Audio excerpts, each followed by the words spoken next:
there's two ways to see the world. Some people see the thing that they want, and some people see the thing that prevents them from getting the thing that they want. There's a great story of two lumberjacks where every morning they start chopping wood at the same time, and every day they stop chopping wood at the same time. And every day one of the lumberjacks disappears for about an hour in the middle of the day, and every day he chops more wood than the other guy. And this goes on for months. And eventually the one who works all day, he says, I don't understand. Every day we start at the same time. Every day we stop at the same time. Every day you disappear for about an hour in the middle of the day, and every day you chop more wood than me. Where do you go for that hour? And the other lumberjack looks up and goes, oh, I'll go home and sharpen my axe. You know, that if you take an infinite mindset, it's not about how much you can get done each day. It's how much you can get done over the course of a career or over the course of a lifetime. And you got to take vacations, which means you turn off your email and you turn off your phone and you do not connect to the office. You know, go sharpen your axe. I have 5 little rules that you can follow as you find your spark and bring your spark to life. The first is to go after the things that you want. Let me tell you a story. So a friend of mine and I, we went for a run in Central Park. The Roadrunners organization, on the weekends, they host races. And it's very common at the end of the race, they'll have a sponsor who will give away something, apples or bagels or something. And on this particular day, when we got to the end of the run, there were some free bagels. And they had picnic tables set up, and on one side was a group of volunteers. On the table were boxes of bagels, and on the other side was a long line of runners waiting to get their free bagel. So I said to my friend, let's get a bagel. And he looked at me and said, the line's too long. And I said, free bagel. And he said, I don't want to wait in line. And I was like, free bagel. And he says, nah, it's too long. And that's when I realized that there's two ways to see the world. Some people see the thing that they want, and some people see the thing that prevents them from getting the thing that they want. I could only see the bagels. He could only see the line. And so I walked up to the line. I leaned in between two people, put my hand in the box, and pulled out 2 bagels. And no one got mad at me. Because the rule is, you can go after whatever you want. You just cannot deny anyone else to go after whatever they want. So the point is you don't have to wait in line. You don't have to do it the way everybody else has done it. You can do it your way. You can break the rules. You just can't get in the way of somebody else getting what they want. Rule number 2, take care of each other. The United States Navy SEALs are perhaps the most elite warriors in the world. And one of the SEALs was asked, who makes it through the selection process? Who is able to become a SEAL? And his answer was, I can't tell you the kind of person that becomes a SEAL. I can't tell you the kind of person that makes it through BUD/S. But I can tell you the kind of people who don't become SEALs. He says the guys that show up with huge, bulging muscles, covered in tattoos, who want to prove to the world how tough they are, none of them make it through.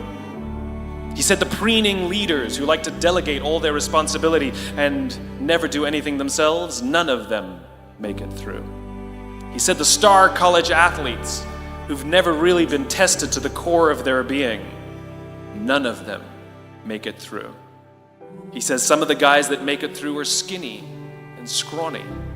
He said some of the guys that make it through, you will see them shivering out of fear. He says, however, all the guys that make it through, when they find themselves physically spent, emotionally spent, when they have nothing left to give physically or emotionally, somehow, some way, they are able to find the energy to dig down deep inside themselves, to find the energy to help the guy next to them. They become SEALs, he said. You want to be an elite warrior. It's not about how tough you are. It's not about how smart you are. It's not about how fast you are. If you want to be an elite warrior, you better get really, really good at helping the person to the left of you and helping the person to the right of you. because that's how people advance in the world. The world is too dangerous and the world is too difficult for you to think that you can do these things alone. If you find your spark, I commend you. Now, who are you going to ask for help, and when are you going to accept help when it's offered? Learn that skill. Learn by practicing helping each other. It'll be the single most valuable thing you ever learn in your entire life. To accept help when it's offered and to ask for it when you know that you can't do it. The amazing thing is, when you learn to ask for help, you'll discover that there are people all around you who've always wanted to help you. They just didn't think you needed it because you kept pretending that you had everything under control. And the minute you say, I don't know what I'm doing, I'm stuck, I'm scared, I don't think I can do this, you will find that lots of people who love you will rush in and take care of you. But that'll only happen if you learn to take care of them first. Lesson 3.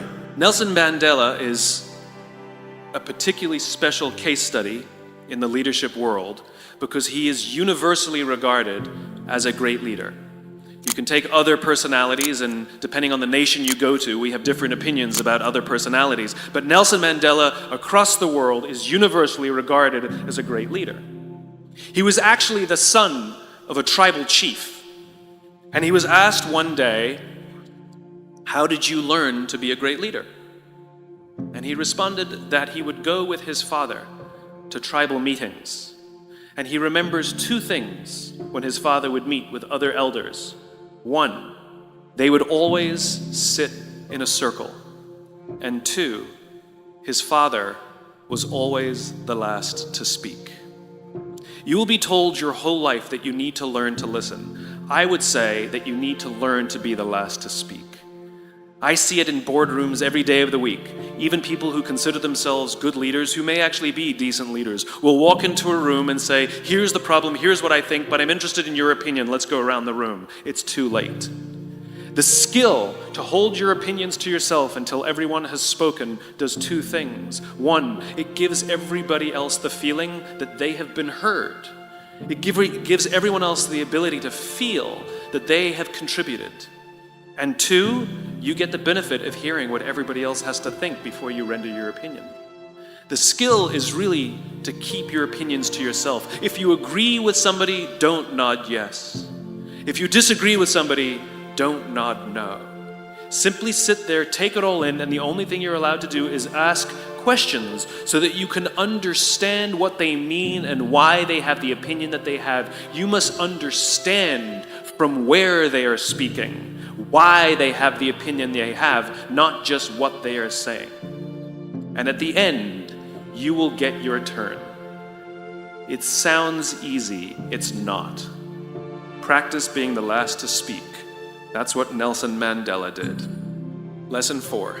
In the 18th century, there was something that spread across Europe and eventually made its way to America called puerperal fever, also known as the Black Death of childbed.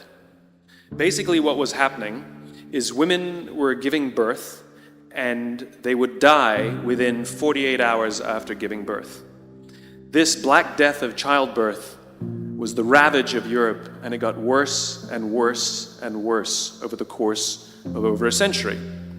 In some hospitals, it was as high as 70% of women who gave birth who would die as a result of giving birth.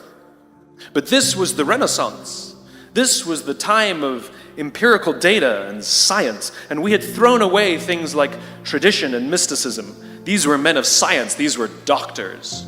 And these doctors and men of science wanted to study and try and find the reason for this Black Death of childbed, and so they got to work studying, and they would study the corpses of the women who had died. And in the morning they would conduct autopsies, and then in the afternoon they would go and deliver babies and finish their rounds. And it wasn't until somewhere in the mid-1800s that Dr. Oliver Wendell Holmes realized that all of these doctors who were conducting autopsies in the morning weren't washing their hands before they delivered babies in the afternoon. And he pointed it out and said, guys, you're the problem. And they ignored him and called him crazy for 30 years. Until finally somebody realized that if they simply washed their hands, it would go away. And that's exactly what happened. When they started sterilizing their instruments and washing their hands, the Black Death of childbed disappeared. The lesson here is sometimes you're the problem. And my point is take accountability for your actions. You can take all the credit in the world for the things that you do right, as long as you also take responsibility for the things you do wrong. It must be a balanced equation. You don't get it one way and not the other. You get to take credit when you also take accountability. I'll tell you a true story. A few months ago, I stayed at the Four Seasons in Las Vegas. It is a wonderful hotel. And the reason it's a wonderful hotel is not because of the fancy beds. Any hotel can go and buy a fancy bed. The reason it's a wonderful hotel is because of the people who work there. If you walk past somebody at the Four Seasons and they say hello to you, you get the feeling that they actually wanted to say hello to you. It's not that somebody told them that you have to say hello to all the customers, say hello to all the guests, right? You actually feel that they care. Now, in their lobby, they have a coffee stand. And one afternoon, I went to buy a cup of coffee, and there was a barista by the name of Noah who was serving me. Noah was fantastic. He was friendly and fun, and he was engaging with me, and I had so much fun buying a cup of coffee, I actually think I gave 100% tip, right? He was wonderful. So as is my nature, I asked Noah, do you like your job? And without skipping a beat, Noah says, I love my job. And so I followed up. I said, what is it that the Four Seasons is doing that would make you say to me, I love my job? And without skipping a beat, Noah said, throughout the day, managers will walk past me and ask me how I'm doing, if there's anything that I need to do my job better. He said, not just my manager, any manager. And then he said something magical. He says, I also work at Caesar's Palace. And at Caesar's Palace, the managers are trying to make sure we're doing everything right. They catch us when we do things wrong. He says, when I go to work there, I like to keep my head under the radar and just get through the day so I can get my paycheck. He says, here at the Four Seasons, I feel I can be myself. So we in leadership are always criticizing the people. We're always saying, we gotta get the right people on the bus. I've gotta fill my team. I gotta get the right people. But the reality is, it's not the people, it's the leadership. If we create the right environment, we will get people like Noah at the Four Seasons. If we create the wrong environment, we will get people like Noah at Caesar's Palace. Number 5, my favorite one of all. True story. There was a former Undersecretary of Defense who was invited to give a speech at a large conference, about 1,000 people. And he was standing on the stage with his cup of coffee and a styrofoam cup. And he took a sip of his coffee and he smiled and he looked down at the coffee.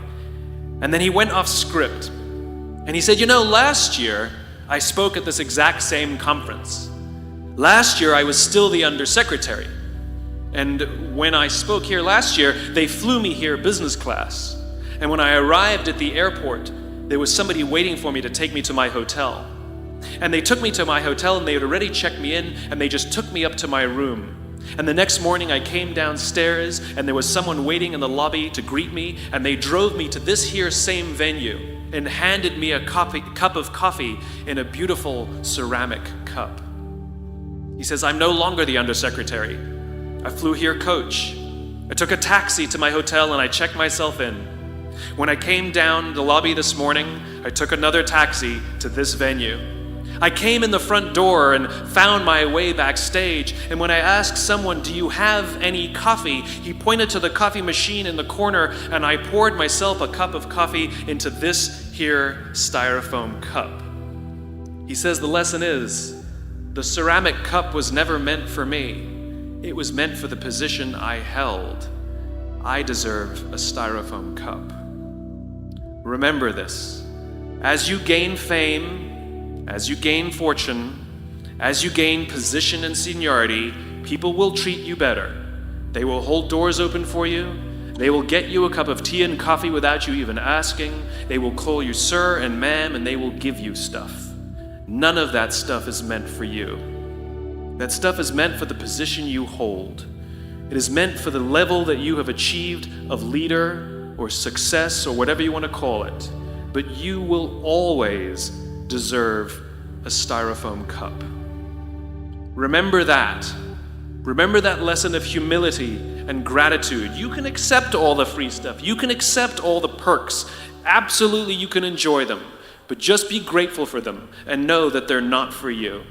We're asking our youngest generation to work and succeed and find themselves and build their confidence and overcome their addiction to technology and build strong relationships at work. We're asking them to do this, and these are the environments we've created. We keep saying to them, you're the future leaders. We're the leaders now. We're in control. What are we doing? This is what empathy means. It means if there's an entire generation struggling, maybe it's not them. It's like, the only thing that the common factor in all my failed relationships? Me. Same thing. Well, we just can't get the right performance out of our people. Maybe it's you. Right? It's not a generation. It's not them. They're not difficult or hard to understand. They're human beings like the rest of us, trying to find their way, trying to work in a place where they feel that someone cares about them as a human being. By the way, that's what we all want. In other words, it's not even generational. It's all of us.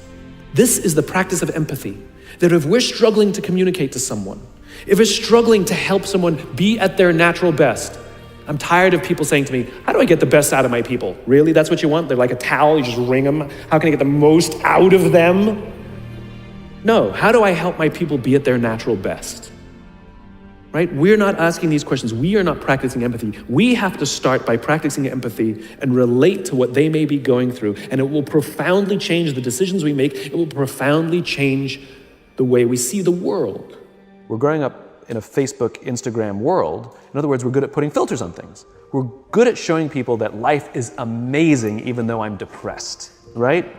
And so everybody sounds tough and everybody sounds like they got it all figured out. And the reality is there's very little toughness and most people don't have it figured out. And so when the more senior people say, well, what should we do? They sound like, this is what you gotta do. And they have no clue. So you have an entire generation growing up with lower self-esteem than previous generations, right? We know that engagement with social media and our cell phones releases a chemical called dopamine. That's why when you get a text, it feels good, right? It's why we count the likes. It's why we go back 10 times to see if my Instagram is growing slower. Did I do something wrong? Do they not like me anymore, right? The trauma for young kids to be unfriended, right? Dopamine is the exact same chemical that makes us feel good when we smoke, when we drink, and when we gamble. In other words, it's highly, highly addictive. That's basically what happened. You have an entire generation that has access to an addictive, numbing chemical called dopamine through social media and cell phones as they're going through the high stress of adolescence. Why is this important? What's happening is because we're allowing unfettered access to these dopamine-producing devices and media, basically it's becoming hardwired, and what we're seeing is as they grow older, too many kids don't know how to form deep, meaningful relationships. Their words, not mine. They will admit that many of their friendships are superficial. They will admit that their friends, that they don't count on their friends, they don't rely on their friends, they have fun with their friends, but they also know that their friends will cancel on them as something better comes along. Deep, meaningful relationships are not there because they never practice the skill set, and worse, they don't have the coping mechanisms to deal with stress. So when significant stress starts to show up in their lives, they're not turning to a person, they're turning to a device, they're turning to social media, they're turning to these things which offer temporary relief. I believe loving your work is a right and not a privilege. I despise the fact, I lament the fact, I curse the fact that so few people get to say, I love my job, as if they've won some lottery. You go out with your friends and somebody says, I love my job, and everybody goes, oh my God, you're so lucky, right? That to me is madness. Everybody, the vast majority, should get to wake up and say, I love my job. It is a right, it is a God-given right that we should love where we work. And we should demand it. We should demand that our leaders provide an environment in which we want to come, where we want to care about each other, where we feel safe to express our vulnerabilities and our fears and our concerns, that we're open to correction and discipline and feedback, that we're not defensive because we know that it's being given to help us improve and grow, and we want to improve and grow. And in turn, we will help others improve and grow.